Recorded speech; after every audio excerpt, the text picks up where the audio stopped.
Do you know what the inside layout and sizes of this container house? In this video I'll share the complete floor plan with all the sizes in detail, so keep watching the video. So this is the floor plan of the house. There is a 20 feet shipping container. The total area I have taken is the length is 20 feet in meter 6 meter and the width is 8 feet in meter 2.43 meter. In the front we have door here. After that we will go inside. So we have kitchen cum dining area. You can see here the kitchen cabinet with burner and sink. Also on the right side we have dining counter with 2 chairs and large size window for ventilation and light purpose of this area. And if we go on the left side, so we have common use washroom plus water closet here. You can see here the wash basin, water closet and the shower area, and we have ventilator for ventilation of this washroom.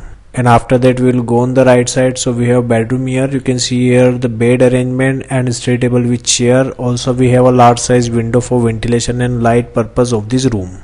So this is the floor plan of the house you are watching on the screen. If you want your house design, so comment below. If you like the video, keep watching the video. Stay tuned with my YouTube channel. Thanks for watching this video. Thanks.